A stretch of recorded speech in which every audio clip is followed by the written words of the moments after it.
Master your money. Personal finance workshop on mutual funds on December 7th and 8th. Register now.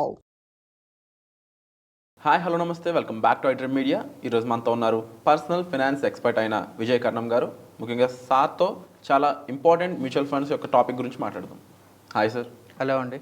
Sir, mutual funds సంబంధించి different పీపుల్కి different funds అనేవి applicable అవుతుంటాయని మీరు చెప్తూ ఉంటారు ఎప్పుడు కూడా. అవును. అయితే ఎవరైతే ఫేమస్ సెలబ్రిటీస్ అయి ఉండొచ్చు, లేకపోతే ఈవెన్ ఫేమస్ ఇన్వెస్టర్స్ అయి ఉండొచ్చు. అవునండి. ఫర్ ఎగ్జాంపుల్ తీసుకుంటే రాధాకృష్ణ దమానీ కానీ, లేకపోతే ఒకప్పుడు రాకేష్ జుంజున్వాలా అలాంటి పర్సన్స్ పలానా వాటిలో ఇన్వెస్ట్ చేస్తామని ఓపెన్గా చెప్పేవాళ్ళు. అది చాలా మంది ఫాలో అయిపోయేవాళ్ళు. ఎవరు? Common people. అవునండి. వాళ్ళ ఫైనాన్సెస్ అనేవి ఎలా అప్లికేబుల్ అవుతాయి ఇలాంటి ప్లేసుల్లో? సేమ్ అప్లికేబుల్స్ ఉంటాయా ఇద్దరికి కూడా, అంటే రేంజ్ వైజ్? అదే అండి. థ్యాంక్ యూ అండి. ఈ టాపిక్ ఎందుకు ఇంపార్టెంట్ అనేది మనం ఫస్ట్ ఒకసారి ఆలోచన చేద్దాం. ఎందుకు అంటే మన దాంట్లో highly influenced by TV channels అండి. స్టాక్ మార్కెట్లో కానీ, ఇన్వెస్ట్మెంట్స్ రిలేటెడ్లో కానీ. సో పలానా సెలబ్రిటీ, పలానా ఇన్వెస్టర్, రీటైల్ ఇన్వెస్టర్ కానీ, డొమెస్టిక్ ఇన్స్టిట్యూషన్ ఇన్వెస్టర్స్ కానీ వీళ్ళు ఇక్కడ ఇన్వెస్ట్ చేశారు అని చెప్పేసి మనకి న్యూస్ వస్తుంది. జస్ట్ న్యూస్ వస్తుంది.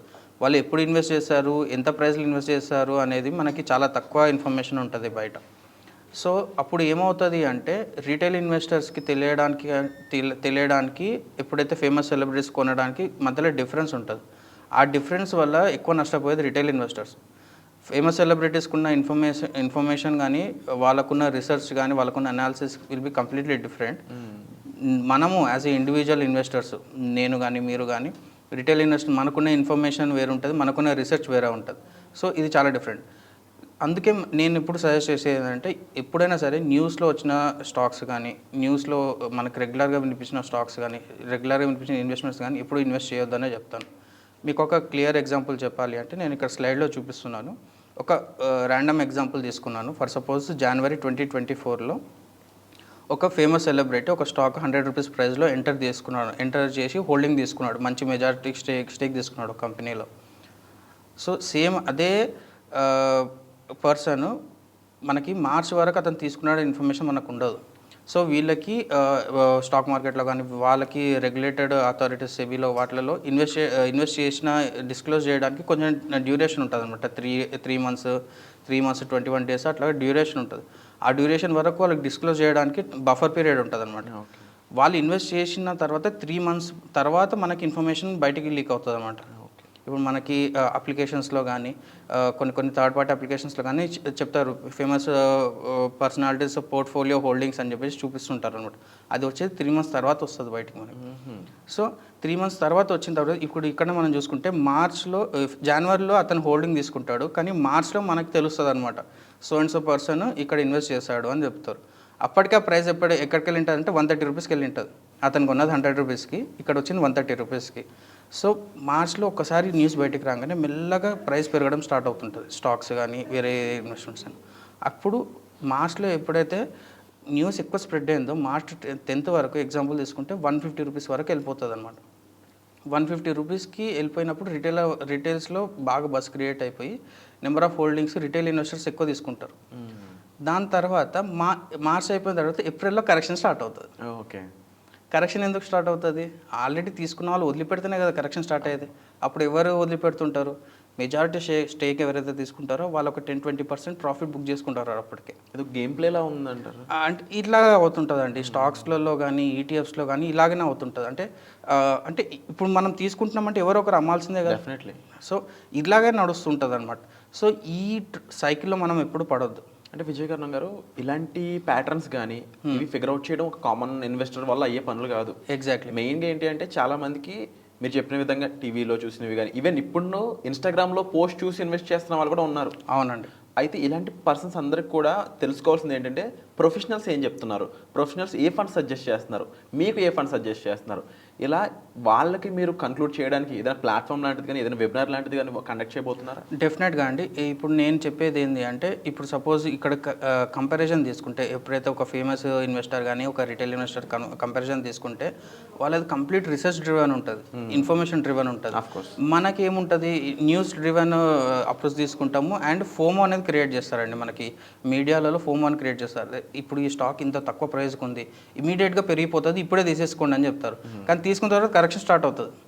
సో మనకి ఎప్పుడైనా ఫోమో అని క్రియేట్ అవుతుంది. మనం ఎంత ఎమోషనల్గా మనం స్ట్రాంగ్గా ఉండి, ఎంత మన బిహేవియర్ ఫైనాన్స్ కరెక్ట్గా ఉంటే మనం అంత రిటర్న్స్ తీసుకునే ఛాన్సెస్ ఉంటాయి అనమాట. సో వర్క్షాప్లో ఎలాంటి విషయాలే వాళ్ళకి డ్రైవ్ ఎగ్జాక్ట్లీ, చేయబోతున్నారా? నేను అదే చెప్పబోతున్నాను. ఇప్పుడు మనం వర్క్షాప్లో ఎప్పుడైనా సరే మ్యూచువల్ ఫండ్ ఏది సెలెక్ట్ చేసుకోవడం అనేది ఇంపార్టెంట్ కాదండి. మ్యూచువల్ ఫండ్ దేనికి తీసుకుంటాం అనేది ఇంపార్టెంట్. ఓకే, ఏ గోల్ కోసం తీసుకుంటాం? ఎగ్జాక్ట్లీ. ఇప్పుడు నేను చెప్తానండి, ఒక 10 మ్యూచువల్ ఫండ్స్ చెప్తాను మీకు. ఆ 10 మ్యూచువల్ ఫండ్స్లో మీకు పనికొచ్చేది ఒకటే ఉంటుంది. ఎందుకంటే మీ రిక్వైర్మెంట్స్ వేరు, నేను చెప్పే నా ఆలోచన వేరు. ఈ పలానా వ్యక్తికి ఈ మ్యూచువల్ ఫండ్స్ నేను సజెస్ట్ చేస్తున్నాను అంటే అతను దేనికోసం సజెస్ట్ చేస్తున్నాను అనేది ఇంపార్టెంట్. మీకు ఒకటి 6 మంత్స్కే రిక్వైర్మెంట్ ఉంటుంది. 6 మంత్స్ రిక్వైర్మెంట్ ఉన్నప్పుడు నేను హైలీ అగ్రెసివ్ ఇన్వెస్ట్మెంట్స్ నేను చెప్పొద్దు కదా. ఈవెన్ దో ఎస్ఐపిస్ అయినా కానీ నేను మీకు సజెషన్ చేయొద్దు. So every one is different, every one requirements is different. వాళ్ళకి మ్యూచువల్ ఫండ్స్ కూడా డిఫరెంట్ ఉన్నాయి. Mutual funds 2500+ mutual fund schemes ఉన్నాయండి మన దగ్గర. 45 మ్యూచువల్ ఫండ్ కంపెనీస్ ఉన్నాయి. ఎందుకు ఇన్నిగానో ఉన్నాయంటే every one is different, every one requirements is different. And వాళ్ళ రిక్వైర్మెంట్స్, వాళ్ళ రిస్క్ అపిటైట్ని బట్టి వాళ్ళ ఫండ్ సెలెక్షన్ అనేది చేసుకోవాలన్నమాట. అది ఓన్లీ త్రూ మనం ఫస్ట్ 1-to-1 మనం తెలుసుకుని 1-to-1 వాళ్ళ రిక్వైర్మెంట్ తెలుసుకుంటేనే మనం సజెస్ట్ చేయగలుగుతాం.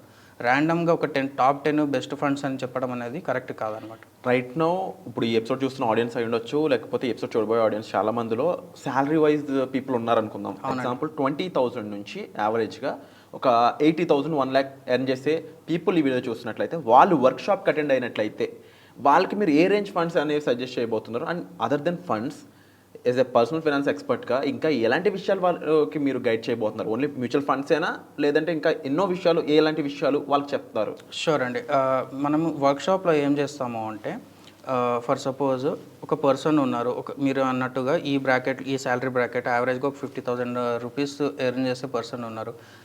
Before going in to mutual fund వాళ్ళకి బేసిక్స్ అనేది ఇంపార్టెంట్ అండి.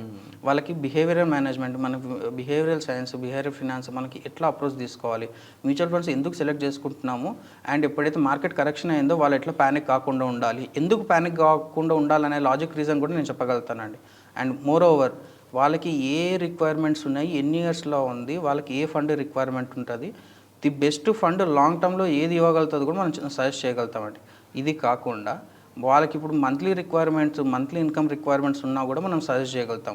ఫర్ సపోజ్ ఒక పర్సన్కి ఒక లంసమ్ ఆల్రెడీ వాళ్ళ దగ్గర ఒక 10-15 lakhs ఉందనుకుందాం, కానీ అతనికి శాలరీ సరిపోవట్లేదు, ఇన్కమ్ సరిపోవట్లేదు. కానీ మనం అతను ఉన్న ఇన్వెస్ట్మెంట్ నుంచి అతని శాలరీ కంటే ఎక్కువ ఇన్కమ్ మనకి వచ్చేటట్లు మనం ప్లాన్ చేసి ఇవ్వచ్చు అనమాట వాళ్ళకి. So this is every one is different అండి. ఇప్పుడు సపోజ్ ఒక సౌత్ ఆఫ్రికన్ ప్రొవర్బ్ ఏముంది అంటే, మన హ్యాండ్లో అన్ని ఫింగర్స్ సేమ్ కాదు కదా, ఎవ్రీ ఫింగర్ ఇస్ డిఫరెంట్ కదా. అట్లాగే every one financial situation is different, every one approach will be different. ఇప్పుడు 10% కరెక్షన్ ఉన్నా కానీ నేను మ్యూచువల్ ఫండ్ హోల్డింగ్ అమ్మను, కొంతమంది 5%లోనే అమ్మేస్తారు. Recent example, one of the client ఏం చేశారు అంటే, కొన్ని హైలీ థీమాటిక్ ఓరియంటెడ్ మ్యూచువల్ ఫండ్స్లో ఇన్వెస్ట్ చేశారు 1 year back. Some branch manager చెప్పారని చెప్పేసి ఇన్వెస్ట్ చేస్తారు. మనకు వచ్చిన రీసెంట్ కరెక్షన్లో అతను 5 lakhs ఇన్వెస్ట్ చేసిన దగ్గర 50,000 కరెక్షన్ వచ్చింది, అంటే 10% కరెక్షన్ వచ్చింది. 10% correction is a normal thing in equities. థీమాటిక్స్లో ఇంకా డెడ్ నార్మల్ అనమాట. కానీ అతను అంత రిస్క్ తీసుకోలేకపోయాడు. అతను టెన్షన్ పడేసి మొత్తం ఫోలియోస్ మొత్తం అంతా క్లోజ్ చేసేసుకున్నాడు. అంటే మనకు అక్కడ ఏమర్థమవుతుంది, ఇన్వెస్టర్ రిస్క్ అప్టైట్ లేడు, అతను రిస్క్ తీసుకోదలుచుకోలేదు, అతనికి ఎక్కువ రిటర్న్స్ అవసరం లేదు, కాకపోతే క్యాపిటల్ అప్రిసియేషన్ కావాలి. సో అప్పుడు మనం కన్జర్వేటివ్ అప్రోచ్కి వెళ్ళాలి. అతనికి 5 lakhs దగ్గర 5.1 lakh 5.2 lakhs వస్తే హీ విల్ బీ హ్యాపీ. కానీ 4.5 lakhs వచ్చిందంటే అతను తట్టుకోలేకపోతున్నాడు. సో కానీ కొంతమంది 3 lakhs అయినా కూడా మాకు పర్లేదు, మేము లాంగ్ టర్మ్లో ప్లాన్ చేసుకుంటున్నాము, మాకు ఇప్పుడు రిక్వైర్మెంట్ లేదనే వాళ్ళు కూడా ఉంటారు. So everyone will be different, every one situation will be different, వాళ్ళ risk appetite will be different, వాళ్ళకున్న నాలెడ్జ్ విల్ బీ డిఫరెంట్. కొంతమంది మార్కెట్ని అనలైజ్ చేసిన వాళ్ళు కూడా ఉన్నారు క్లయింట్స్. వాళ్ళు మార్కెట్ కరెక్షన్ వస్తున్నా కూడా వాళ్ళు ప్యానిక్ కారు. వాళ్ళు చెప్తారు, విజయ్ గారు ఈ ఫండ్స్ మనకి ఎక్స్పోజర్ ఉందా లేదా, ఈ షేర్స్లో ఎక్స్పోజర్ ఉందా తెలుసుకుంటారు వాళ్ళు, దే విల్ బి ఫైన్ అనమాట. సో ఇట్లా అప్రోచెస్ అనేవి విల్ బి కంప్లీట్లీ డిఫరెంట్. దీని గురించి ఇన్ డీటెయిల్గా మనం వెబినార్లో డిస్కస్ చేసుకోవచ్చండి. అండ్ ఓవరాల్గా చూసుకున్నట్లయితే చాలామందికి మీరు చెప్పిన విధంగా కన్సిస్టెంట్ పర్ఫార్మెన్స్ మ్యూచువల్ ఫండ్స్లో ఇవ్వాలన్నా కూడా ఒక ప్రొఫెషనల్ యొక్క హెల్ప్ అనేది చాలా అవసరం. ఎందుకంటే కరెక్షన్ అయినప్పుడు మీరు ఏం చేయాలనేది కూడా ఫైనాన్స్ ఎక్స్పర్ట్ నుంచే మీకు సజెషన్ అనేది వస్తుంది. వాళ్ళు ఇచ్చే సజెషన్ బట్టి మీరు డ్రైవ్ అయితే మీకు మంచి ప్రాఫిట్స్ కూడా కనిపిస్తాయి.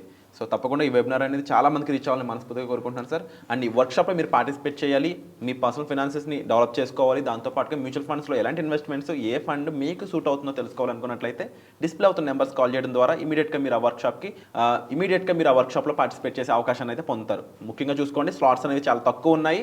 సో ఇమీడియట్గా మీరు స్లాట్ అనేది బుక్ చేసుకోండి. Thank you so much. Thank you.